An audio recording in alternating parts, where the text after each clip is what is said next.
Hey everybody, welcome back. Today I'm going to be talking about the 3 spots on ESEA Inferno where you play, briefly the roles and what those players, what their responsibilities are, at the bare bones responsibilities, and then actually how to play those positions. So first, I'm just going to go over everybody's responsibilities and then come back individually and talk about how to actually play these positions. So as an arch player, your main job is to make sure no T is able to wrap through arch to CT or wrap around and pick off your other site players. Like at the basic, that's what the arch player does. Porch player, your main responsibility is to make sure that nobody comes up porch or lane and cannot wrap on the site without your balcony player knowing. Your job is basically to be a warning measure for your balcony player, so he knows that people are coming up. And as the balcony player, and also to maintain boiler door control, but that's still getting a little bit too into it. It's just these are very skeletal. That's the right term. Roles and responsibilities.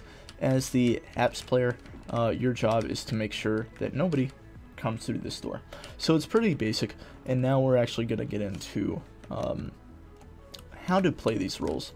And the reason why I wanted to go over that first was just because I feel that if you think about your spot as what is the purpose of the spot and not how can I get kills, it actually helps you play a better game as CT. So if this is a gun round, and I'm going to assume it's gun round for everybody here, my job here, maybe I'm holding this, I'll probably toss a smoke down. That does give them a lot of ground, but really nobody's going to be contesting, and you do want the smoke to be a bit deeper so you don't have this so you can actually see boiler door. But I'm not going to be contesting top mid here, so it doesn't matter if I smoke this off because they're already going to have full control of that. Unless it's a choreographed push, I don't care that they have control of that. So here, let me throw a bit of a better smoke, throw it a bit higher so it goes deeper. And so yeah, that's the kind of smoke you'd want to see. Maybe not gappy, but I'm not here to teach smokes. So if there's not a smoke down, I'd be holding a nice tight angle like this. So if somebody does come flying around the corner, there's a small chance that I get one tapped. A lot smaller than if I was holding it like this, where I also have to deal with boiler door. Even though I can't see boiler door right here, they can see me, and that's just how angles work. If you're closer to an angle, see here, if I'm like this, boiler door can still see me, and as you can see, as I start to move back, I can start to see boiler door because I'm further away from the angle. But I'm holding a tight angle here, so if they do see me, I'll be able to see them at the same time, and I'll be able to fall back immediately. And remember, my role is to not let anybody through here or through there. So as long as I can stay alive and do that and communicate that to my teammates, like if somebody's up here, I can say that, then I'm doing my role. It's not to take the fight and spray 3 people down, it's to do my role. So I may fall back to here and hold another angle, depending on how many I see, or if they're pushing, or if they're just hanging out and just trying to get top mid control. Depends on how fast they're going and what their timings are. So I might fall back to here. I may know that I have enough time. I could throw a flash as I'm backing up, so it's like that. And it's not a super good flash, but if there's a smoke down, they may not see it. And I could fall back to library, play something like this, maybe hold here and just say, hey, bring a B player over so he can watch this. Because if I'm playing like this, I can't watch the actual arch. So I would have a B player come over and watch that.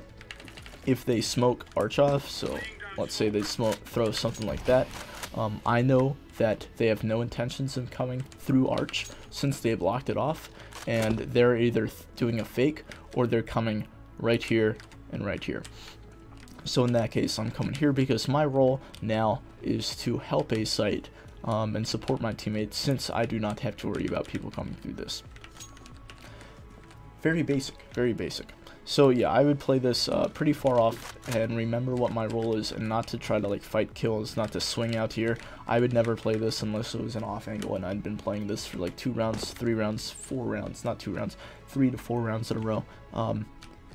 and they're starting to pre-fire me a bit. I might come over here, but there is potential for this to get mollied off.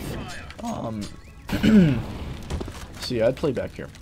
Now, and remember, this is something that applies to all positions on all maps, but especially ESEA Inferno, is that don't be afraid to fall back as a CT. And part of the reason is you see people playing top mid or playing porch and arch, and they want to take the fights, and they will go down right here.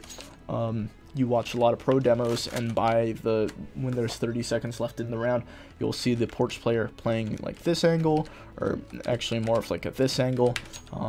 Somebody probably up here, so they have a crossfire.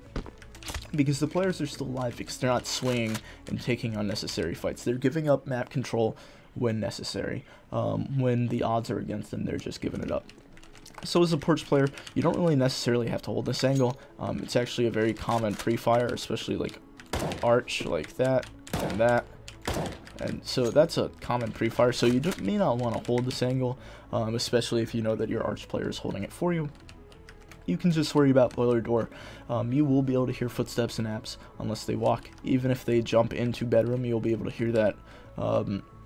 So that also comes down to clear communications, so you can actually hear footsteps going on. If you have people shouting the entire round, you're not going to be able to get that information, and you're putting yourself at a disadvantage unnecessarily. So you do want to watch boiler door here, and this is a very passive way to do it.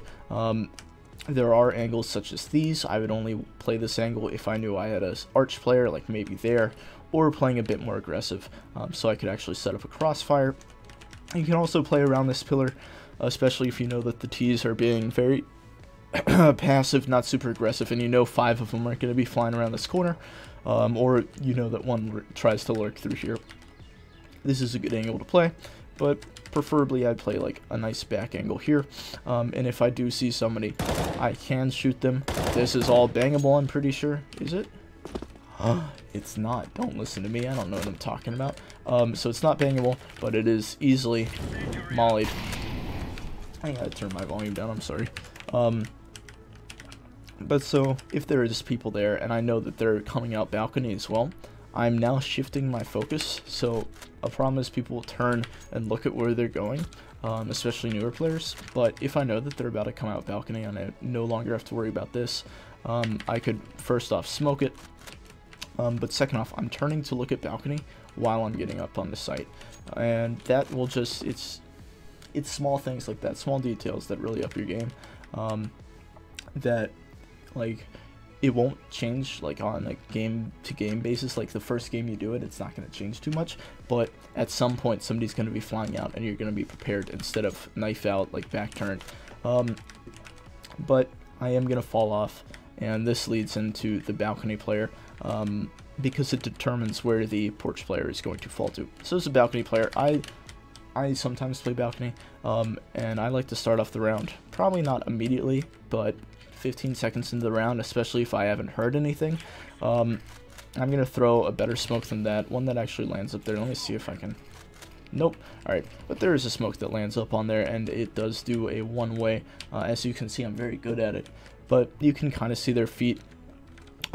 These players will also notice immediately, unless they're not paying attention. Here, let me try it one more time. But they will notice that it is a one-way. It's a really bad one-way. It's not like a Mirage mid-window one-way.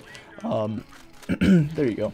But so you can see their feet, but they will also... Where am I?